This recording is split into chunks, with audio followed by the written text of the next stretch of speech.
भारत के 5 सबसे रहस्यमयी तालाब जिनके रहस्यों को वैज्ञानिक भी नहीं सुलझा पाए। नंबर 5, दलाही कुंड। झारखंड के बोकारो शहर से 27 किलोमीटर दूर स्थित इस तालाब के सामने ताली बजाने से पानी ऊपर की ओर उठने लगता है। ऐसा लगता है जैसे किसी बर्तन में पानी उबल रहा हो। इस कुंड का रहस्य आज भी रहस्य बना हुआ है। इस कुंड को देखने के लिए लोग दूर दूर से आते हैं। इसका पानी मौसम के विपरीत होता है, जो गर्मियों में ठंडा और सर्दियों में गर्म रहता है। मान्यता है कि इस कुंड में स्नान करने से चर्म रोग दूर हो जाते हैं। हालांकि वैज्ञानिकों का कहना है कि पानी में सल्फर और हीलियम होता है, जो त्वचा के रोगों को दूर करता है। कई वैज्ञानिकों ने इस तालाब पर रिसर्च किया और पाया कि इसका पानी जमुई नामक नाले के द्वारा गरगा नदी में मिल जाता है। ताली बजाने पर ध्वनि तरंगों के कंपन से पानी ऊपर उठने लगता है। अब तक इस कुंड में कई शोध किए गए हैं, लेकिन अब तक इस बात का खुलासा नहीं हो पाया है कि इस कुंड का पानी कहां से आता है और आखिर कहां जाता है। नंबर 4, बद्रीनाथ तप्त कुंड। बद्रीनाथ तप्त कुंड भारत का एक ऐसा कुंड है जिससे न सिर्फ भारत बल्कि दुनिया भर के हिंदू श्रद्धालुओं की आस्था जुड़ी हुई है। दरअसल ये कुंड बद्रीनाथ धाम के नजदीक ही मौजूद है, जो कि हर वक्त गर्म पानी से भरा रहता है। जब भी कोई श्रद्धालु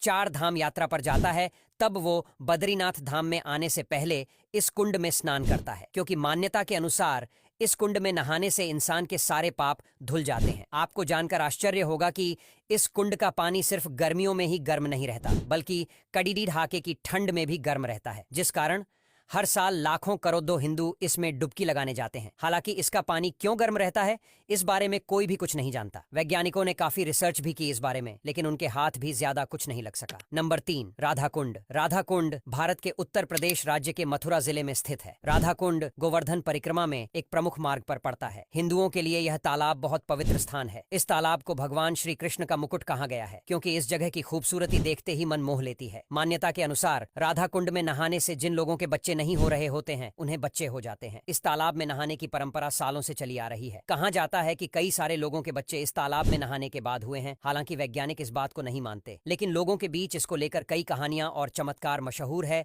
और इसी वजह से लोगों की आस्था इस स्थान से जुड़ी हुई है। नंबर 2, तुलसी श्याम कुंड। दोस्तों, अब मैं आपको एक ऐसे कुंड के बारे में बताने जा रहा हूं जो कि अपने प्राचीन इतिहास और गर्म पानी की वजह से भारत भर में प्रसिद्ध है। दरअसल इस कुंड का नाम है तुलसी श्याम कुंड, जो कि जूनागढ़ से 65 किलोमीटर की दूरी पर स्थित है। ये कुंड 3 भागों में बटा हुआ है और इन अलग अलग 3 भागों का पानी ही गर्म रहता है। हालांकि इन तीनों भागों के कुंड का पानी एक जैसे तापमान का नहीं होता, क्योंकि इनमें से एक का पानी बेहद गर्म, तो एक का मध्यम गर्म और आखिरी वाले का हल्का गर्म होता है। अब ये प्राचीन इसलिए है क्योंकि इसके पास में ही रुक्मणी देवी का 700 साल पुराना मंदिर है, जिस कारण लोग इसे किसी चमत्कार के रूप में देखते हैं और लोगों के मन में इसके प्रति आस्था भी अटूट है। नंबर 1, रेतस कुंड। रेतस कुंड सदियों से आस्था का केंद्र रहे केदारनाथ धाम से करीब 500 मीटर दूर सावित्री नदी के समीप स्थित एक बहुत ही प्राचीन कुंड है। पौराणिक कथाओं के अनुसार जब भगवान कामदेव महादेव के क्रोध से नष्ट हो गए, तब कामदेव की पत्नी रति बहुत ज्यादा रोई, और ऐसा माना जाता है कि रति के असर से इस कुंड का निर्माण हुआ। इस कुंड की रहस्यमयी बात यह है कि इस कुंड में पानी में बुलबुले उठने लगते हैं। यही वजह है कि लोग इस कुंड का पानी पीते हैं। ऐसा माना जाता है कि इस कुंड का पानी पीने से भगवान शिव की कृपा प्राप्त होती है। इस कुंड में ज्यादा पानी नजर नहीं आता, लेकिन फिर भी लोग यहाँ जाकर आवाज लगाते हैं और सच में यहाँ पर बुलबुले भी उठते हैं, जिसे वैज्ञानिक भी समझ नहीं पाए हैं। अब यहाँ तक वीडियो देख ली है तो फिर वीडियो को लाइक और शेयर करना बिल्कुल भी मत भूलना।